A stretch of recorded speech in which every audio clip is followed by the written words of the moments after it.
So during the pregnancy period అనేది ఎంత ఇంపార్టెంటో పోస్ట్ ఆప్ కానీ లేదా అంటే సిజేరియన్ అయిన తర్వాత కానీ లేకపోతే నార్మల్ డెలివరీ తర్వాత కూడా ఏంటంటే మదర్ మానిటరింగ్ అనేది అవసరం పడుతుంది అనమాట ఐసీయూలో. అంటే ఫర్ ఎగ్జాంపుల్ ఎలా అంటే ఇప్పుడు సపోజ్ మదర్కి బీపీ ఎక్కువ ఉంది, సో బీపీతో పాటు ఒక్కొక్కసారి బాగా హై బీపీ వచ్చినప్పుడు ఏమవుతుందంటే ఫిట్స్ అలా వచ్చే అవకాశాలు ఉంటాయి అనమాట.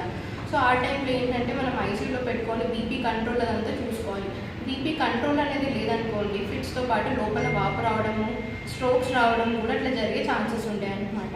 ఓకే, ఇంకా వేరే అదర్ కాజెస్ ఏంటంటే ఏఎఫ్ఎల్పి అని చెప్పేసి అంటారు. అంటే acute fatty liver in pregnancy, అంటే లివర్కి సంబంధించిన వ్యాధి అనమాట.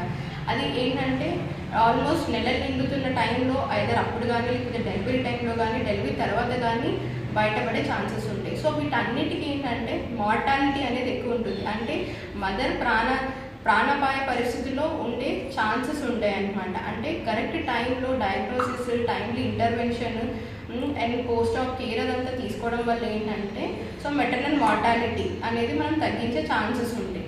ఓకే, సో ఇంక ఇవే కాకుండా ఏంటంటే అదర్ కాజెస్ ఏదైతే ప్రెగ్నెన్సీ టైంలో హార్ట్ ప్రాబ్లం కానీ డ్యూరింగ్ ప్రెగ్నెన్సీలో కొత్త హార్ట్ ప్రాబ్లమ్స్ అట్లా వచ్చే ఛాన్సెస్ ఉండొచ్చు అనమాట. ప్రెగ్నెన్సీ ఇండ్యూస్ కార్డియోమైపతి అంటారు, పీపీసీఎం అంటారు. సో అటువంటి వాటికి కూడా పోస్ట్ ఆపరేషన్ అయిన తర్వాత, సిజేరియన్ ఆపరేషన్ అయిన తర్వాత కానీ నార్మల్ డెలివరీ అయిన తర్వాత కానీ ఏంటంటే సో మదర్ ఆయాసం రావడము, సడన్గా ఇబ్బంది పడడము, ఊపిరి తీసుకోవడం కష్టంగా ఉండడము, సో ఇవన్నీ వచ్చే అవకాశాలు ఉంటాయి. సో ఆ టైంలో ఏంటంటే మనం ఐసీయూలో పెట్టుకొని సో ఆవిడ కండిషన్ మానిటర్ చేసుకుంటూ హార్ట్కి దాన్ని చూసుకుంటూ ఏంటంటే మనం సైలెన్స్ ఇవ్వడం కానీ అవంతా అనేది మానిటర్ చేసుకోవాలి. సో ఇంక ఇవే కాకుండా ఏంటంటే ఒక్కొక్కసారి మాయ కింద ఉండడం కానీ, మాయ సడన్గా డెలివరీ అవ్వకముందే సపరేట్ అయిపోవడం కానీ, మాయ లోపల ఏంటంటే అతుకులు అయ్యే ఛాన్సెస్ ఉంటాయి. అంటే ప్లాసెంటా క్రీటా కానీ ఇంక్రీటా కానీ అంటారు. అంటే మన యూరినరీ బ్లాడర్కి మూత్రం సంచి అతుక్కుపోవడం కానీ అట్లా అతికిపోయే అవకాశాలు ఉంటాయి. సో అటువంటివి ఏమంటే అవి చాలా హై రిస్క్ అనమాట. సో ప్రెగ్నెన్సీ టైంలో డిటెక్ట్ చేయడము అనేది ఎంత ఇంపార్టెంటో పోస్ట్ ఆప్ కూడా అంతే ఇంపార్టెంట్ అనమాట. ఎందుకంటే వీటి వల్ల ఎక్కువ బ్లీడింగ్ అవ్వడం వల్ల ఎక్కువ రక్తస్రావడం అవ్వడము, బీపీ పడిపోవడము, మళ్ళీ తర్వాత సిజేరియన్ అయిన తర్వాత కానీ నార్మల్ డెలివరీ అయిన తర్వాత కానీ పీపీహెచ్ అంటారు అనమాట, పోస్ట్ పార్టమ్ హెమరేజ్ దాంట్లోకి ల్యాండప్ అవ్వడము. సో దానివల్ల ఎక్కువ బ్లీడింగ్ అవ్వడము, హిమోగ్లోబిన్ తగ్గిపోవడము, ఇంకా అదర్ ఆర్గన్స్ ఇన్వాల్వ్ అవ్వడము, కిడ్నీ పైన కూడా ప్రెషర్ పడడం, ఇలాంటివన్నీ జరిగే ఛాన్సెస్ ఉంటుంది.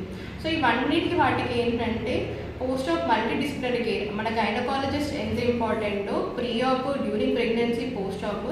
సో ఐసీయూలో ఉంచుకొని మన క్రిటికల్ కేర్ డిపార్ట్మెంట్ వాళ్ళు, అనెస్థీషియా డిపార్ట్మెంట్ వాళ్ళు ఇన్ కేస్ నెసెసరీ ఏమైనా ఉంటే, హార్ట్ ప్రాబ్లమ్స్ ఏమైనా ఉంటే కార్డియాలజిస్ట్ అవసరం కానీ, నెఫ్రాలజిస్ట్ ఒపీనియన్ కానీ ఇవన్నీ తీసుకొని సో దానివల్ల ఏంటంటే better outcome of the mother అనేది మనం చేయడం అనేది జరుగుతుంది. అంటే maternal mortality, mother deaths, pregnant lady deaths అనేది మనం తగ్గించడానికి జరుగుతుంది.